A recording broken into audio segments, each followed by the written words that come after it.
حضرات گرامی، رمضان المبارک کی آمد ہے۔ تو رمضان المبارک کی آمد سے پہلے شعبان کے آخری دنوں کے اندر نبی کریم صلی اللہ علیہ وسلم نے صحابہ کرام کو ایک خطبہ ارشاد فرمایا،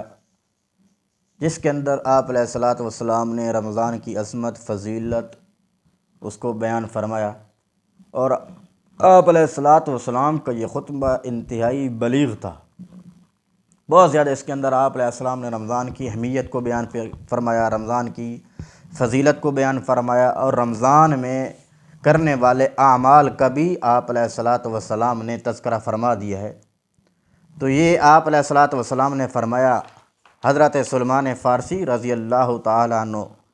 حدیث کے راوی ہیں، وہ بیان فرماتے ہیں کہ قال خطبنا رسول اللہ صلی اللہ علیہ وسلم، کہ رسول اللہ صلی اللہ علیہ وسلم نے ہمیں خطبہ ارشاد فرمایا فی آخر یوم من الشعبان، کہ شعبان کے آخری دنوں کے اندر۔ فقال، آپ علیہ الصلاۃ والسلام نے فرمایا، یا ایھا الناس، اے لوگو، قد اظلکم شہر عظیم، تم پہ ایک بہت عظیم مہینہ سائباں کرنے والا ہے،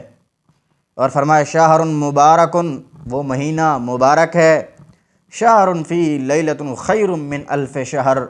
اس مہینے کے اندر ایک رات ایسی بھی ہے جو کہ 1000 مہینوں سے بھی زیادہ افضل ہے، فضیلت والی ہے۔ اور فرمایا جعل اللہ صیامہ فریضۃ، اس مہینے کے اندر اللہ رب العزت نے روزے کو فرض قرار دے دیا ہے، وقیام لیلۃ تطوعا، اور اس کی راتوں کے اندر قیام کرنے کو نفل قرار دے دیا ہے۔ اور فرمایا ومن تقرب فیہ بخصلۃ من الخیر، جو بھی اس مہینے کے اندر اللہ رب العزت کا قرب حاصل کرنے کے لیے کچھ نوافل ادا کرے، خیر کا کام کرے گا، تو آپ نے فرمایا کان کمن عدى فریضۃ فیہا سواہ، تو اس کو اجر، اس کا ثواب اس کو فرض کے برابر دیا جائے گا۔ اور فرمایا ومن عدى فریضۃ، جو کوئی فرض ادا کرے گا، تو آپ علیہ الصلاۃ والسلام نے فرمایا فیہ کان کمن عدى 70 فریضۃ فیہا سواہ، تو اس کو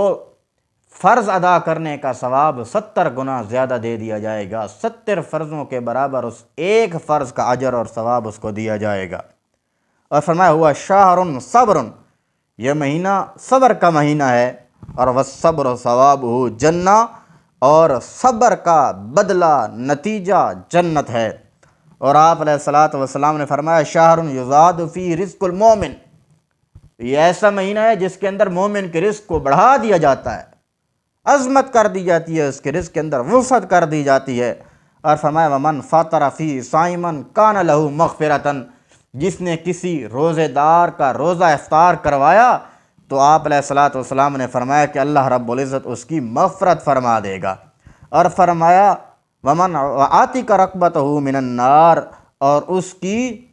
گردن کو اللہ رب العزت جہنم سے آزاد کر دیں گے، جہنم سے آزاد ہو جائے گی۔ اور فرمایا وکان لہ مثل اجر غیر ان ینتقص من اجر شیء، اور آپ علیہ الصلاۃ والسلام نے فرمایا کہ اس کے کہ روزے دار کے ثواب میں کوئی کمی کی جائے، یعنی کہ روزے دار کے ثواب میں کوئی کمی نہیں کی جائے گی، اس کو اجر کو بڑھا چڑھا کے پیش کیا جائے گا۔ تو حضرت سلمان فارسی فرماتے ہیں کہ قلنا، ہم نے کہا، صحابہ کرام نے کہا یا رسول اللہ، اے اللہ کے پاک پیغمبر جی، لیس قلنا نجد ما نفطر بہ صائما، کہ ہم میں سے ہر کوئی طاقت نہیں رکھتا کہ وہ روزے دار کا روزہ افطار کروائے، لیس قلنا یجد ما یفطر بہ الصائم، کہ کوئی بھی ایسا نہیں ہے جو کہ ہر بندہ ہر روزے دار کا روزہ افطار کروا دے۔ تو آپ علیہ السلام نے فرمایا فقال رسول اللہ صلی اللہ علیہ وسلم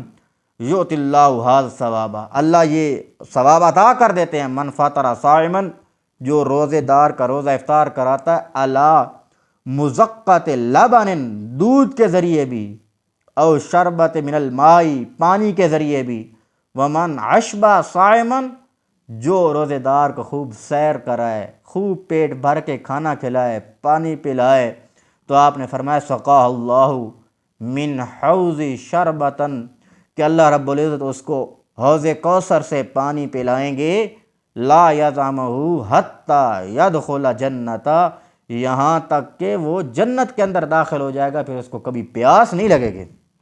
سبحان اللہ، کیا ہی عظمت ہے، اس کو پھر کبھی پیاس نہیں لگے گی۔ اور آپ نے فرمایا کہ ہوا شہر اول رحمت، یہ ایسا مہینہ ہے جس کا پہلا عشرہ رحمت ہے۔ اور فرمایا وَأَوْسَطُهُ مغفرۃ، اور اس کا درمیانی عشرہ مغفرت کا ہے۔ اور فرمایا وَآخِرُ عَتْقٍ مِّنَ النَّارِ، اور اس کا آخری عشرہ جہنم سے نجات کا ہے، خلاصی کا ہے۔ اور فرمایا وَمَنْ خَفَّ عَنْ مُلُوكِهِ فِيهِ غَفَرَ اللَّهُ لَهُ، کہ جو بندہ اس مہینے کے اندر اپنے غلاموں پر، اپنے ماتحت لوگوں پر نرمی کرے، ان کے کام کے اندر خفت پیدا کر دے، اس کے کام میں کمی کر دے، اس کے وقت کم کر دے، تو آپ علیہ السلام نے فرمایا کہ غفر اللہ لہو، اللہ اس کی مغفرت فرما دے گا۔ اور فرمایا کہ اس کی ایک تو مغفرت ہو جائے گی، اور فرمایا اعتقہ من النار، اللہ رب العزت اس کو جہنم سے آزاد کر دیں گے۔ تو یہ بہت بڑی عظمت والا مہینہ ہے، اس کی بہت بڑے فضائل ہیں۔ اس کے اندر آپ نے فرمایا کہ ایک رات عظمت والی رات ہے، لیلۃ القدر کی رات ہے، اور جس کا قرآن مجید کے اندر بھی تذکرہ موجود ہے۔ اور پھر اس کے اعمال کے بارے میں بتا دیا کہ نوافل کا، سنت کا اجر جو ہوتا ہے نا، وہ فرضوں کے برابر کر دیا جاتا ہے، فرائض کا جو اجر ہوتا ہے وہ 70 گنا بڑھا دیا جاتا ہے۔ پھر اس کے اندر فرمایا کہ افطاری کروانے والے کو، جو روزے دار کی افطاری کرواتا ہے، اس کے لیے مغفرت کا وعدہ کیا گیا ہے۔ اور جو کوئی روزے دار اپنے غلاموں کو اس مہینے کے اندر خفت پیدا کر دیتا ہے، ان کی کام میں نرمی کر دیتا ہے، تو ان کے لیے بھی مغفرت کا وعدہ کیا گیا ہے۔ تو اس مہینے کے اندر بہت زیادہ جو ہے نا مغفرت کے وعدے اور کیے گئے ہیں، تو لہٰذا تمام افراد کو چاہیے کہ وہ اس مہینے کا بھرپور فائدہ حاصل کریں، نفع حاصل کریں، اور اس مہینے کے اندر خوب بڑھ چڑھ کے اعمال کرنے کی کوشش کریں۔ دعا ہے اللہ رب العزت عمل کی توفیق عطا فرمائے۔ وما علینا الا البلاغ المبین۔